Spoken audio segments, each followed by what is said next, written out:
Hi viewers, আজকের নতুন topic চুল পাকার কারণ ও তার সমাধান বা চিকিৎসা, এই বিষয়ে ডিটেলস আলোচনা করব।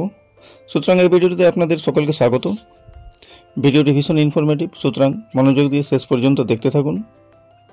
প্রথমেই বলি, চুল হলো সৌন্দর্যের একটি অন্যতম অংশ।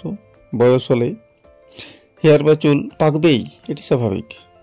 বাট কম বয়সেই যদি চুল পেকে যায় বা আর্লি হোয়াইট হেয়ার হয়, তখন দেখা যায় যত সব মানসিক দুশ্চিন্তা। সুতরাং আগের থেকে কিভাবে এই অকালপক্কতা বা প্রিম্যাচিওর গ্রোয়িং কন্ট্রোল করা যায় সে ব্যাপারে কথা বলবো। তো চলুন সে ব্যাপারে আলোচনা শুরু করি। নাম্বার 1, ভিটামিন বি কমপ্লেক্সের অভাব।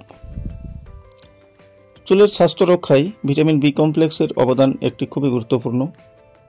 সুতরাং এর অভাবে চুল পাকতে পারে।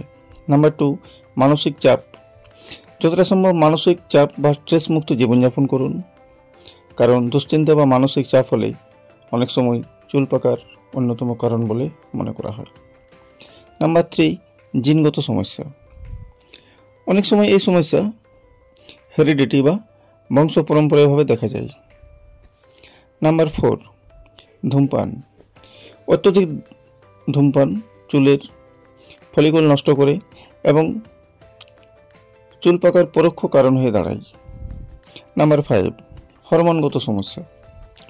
অনেক সময় হরমোনজনিত কারণে চুল পাকতে দেখা যায়। আবার অনেক সময় হাইপারথাইরয়েডিজম হলে চুল পাকতে পারে। তাছাড়া সেরাটোনিন নামক হরমোনের কারণে অর্থাৎ হ্রাস পেলে চুল পাকার কারণ হতে পারে। এছাড়া রয়েছে কিছু অটোইমিউন ডিজিজ, যার জন্যে চুল পাকতে পারে।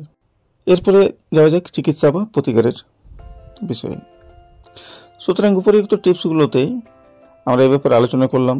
সুতরাং এইসব সচেতনমূলক টিপস যদি ফলো করা হয় এবং স্বাস্থ্যকর জীবনযাপন করা হয়, আশা করি ভালো রেজাল্ট পাবেন।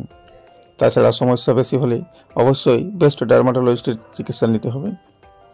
সঠিক রোগ নির্ধারণ এবং সুচিকিৎসায় অনেক সময় এই সমস্যার সমাধান হয়ে থাকে। সুতরাং আজ এই পর্যন্তই। নেক্সট ভিডিওতে আবার দেখা হবে। ভালো থাকুন, সুস্থ থাকুন, সকলকে ধন্যবাদ।